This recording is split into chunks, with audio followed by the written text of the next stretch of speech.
The Schenectady Massacre was a Canadiens' attack against the village of Schenectady in the colony of New York on 8 February 1690.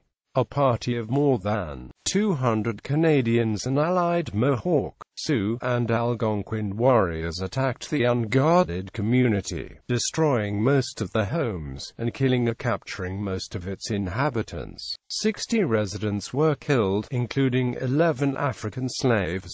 About 60 residents were spared, including 20 Mohawk. Of the non-Mohawk survivors, 27 were taken captive, including 5 Africans.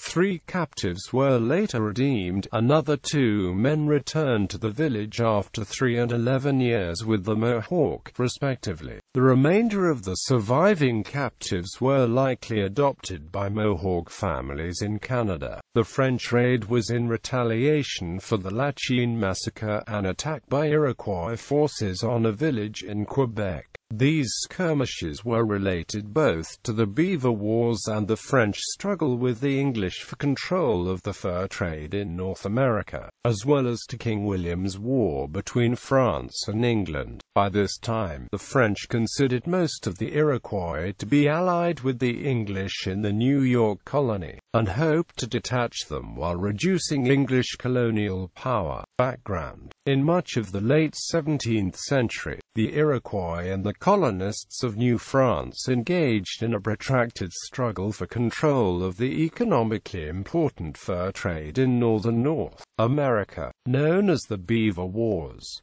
The Iroquois also fought other Native American nations to control the lucrative trade with the French. In August 1689, the Iroquois launched one of the most devastating raids against the French frontier community of La Chine. This attack occurred after France and England declared war on each other, but before the news reached North America. New France's governor, the Comte de Frontenac, organized an expedition from Montreal to attack English outposts to the south, as punishment for English support of the Iroquois, and as a general widening of the war against the northernmost English colonies. He intended to intimidate the Iroquois and try to detach them from trading with the English. The expedition was one of 3 directed at isolated northern and western settlements, and this was originally directed against Fort Orange. It consisted of 114 French Canadiens, mostly frontier sauve-qui-coureurs de bois, 80 Sioux and 16 Algonquin warriors, with a few converted Mohawk.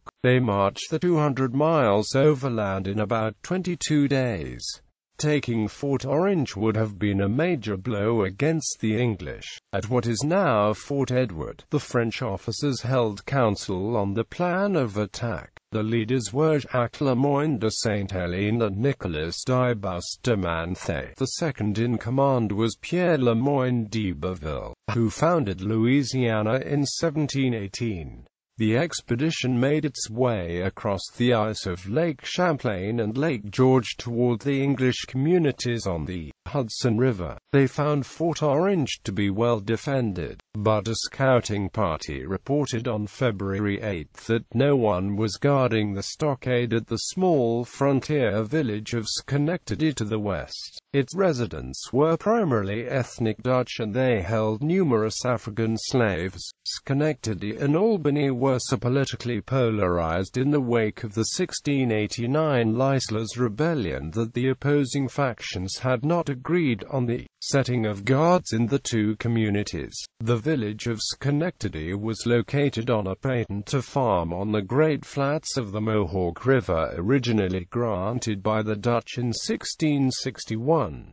It was located about 7 miles beyond the western border of Rensselaer's White attack. Finding no sentinels other than 2 snowmen and the gate ajar according to the tradition, the raiders silently entered Schenectady 2 hours before dawn and launched their attack. They burned houses and barns, and killed men, women and children.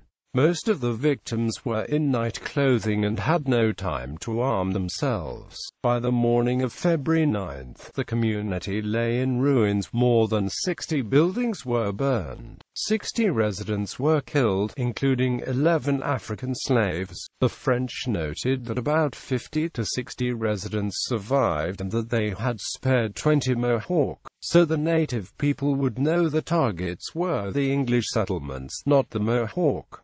The 60 dead included 38 men, 10 women and 12 children. Among them were Domini Petrus Tessemaker, the first Dutch Reformed Church pastor to be ordained in the New World, and pastor of what became the First Reformed Church of Schenectady. The French had intended to take him captive in order to question him, but he was killed in his house.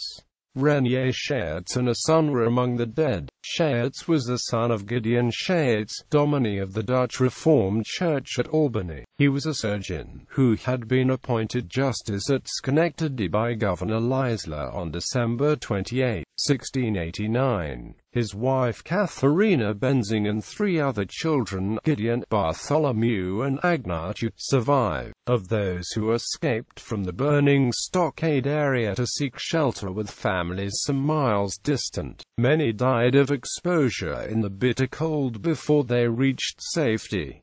The raiders departed with 27 prisoners, including 5 Africans, and 50 horses. John A. Glenn, who lived in Scotia, across the river from Schenectady, had shown previous kindness to the French. In gratitude, the raiding party took the Schenectady prisoners to him, inviting him to claim any relatives.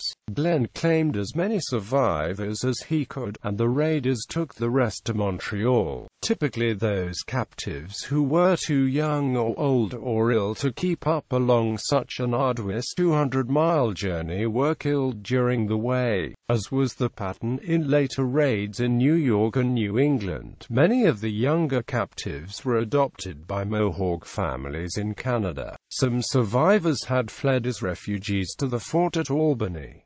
Simeon Schermerhorn was one of these. Although wounded, he rode to Albany to warn them of the massacre. In commemoration of this, the mayor of Schenectady repeats the ride every year. Most mayors have done so on horseback, though a few have preferred the comfort of an automobile. A party of Albany militia and Mohawk warriors pursued the northern invaders. They killed or captured 15 or more almost within sight of Montreal. Of the surviving captives, 3 males were redeemed, Johannes Teller and brothers Albert and Johannes Vedder. Jean-Baptiste Van Epes escaped from the Mohawk after 3 years and returned to Schenectady. Lawrence van der Vulgen lived with the Mohawk for 11 years and then returned. He served as provincial interpreter. Aftermath. The attack forced New York's political factions to put aside their differences and focus on the common enemy of New France. As a result of the attack, the Albany Convention, which had until then resisted Jacob Leisler's assumption of power in the southern parts of the colony, acknowledged his authority. With the assistance of Connecticut officials, Leisler organized a retaliatory expedition the next summer from Albany to attack Montreal.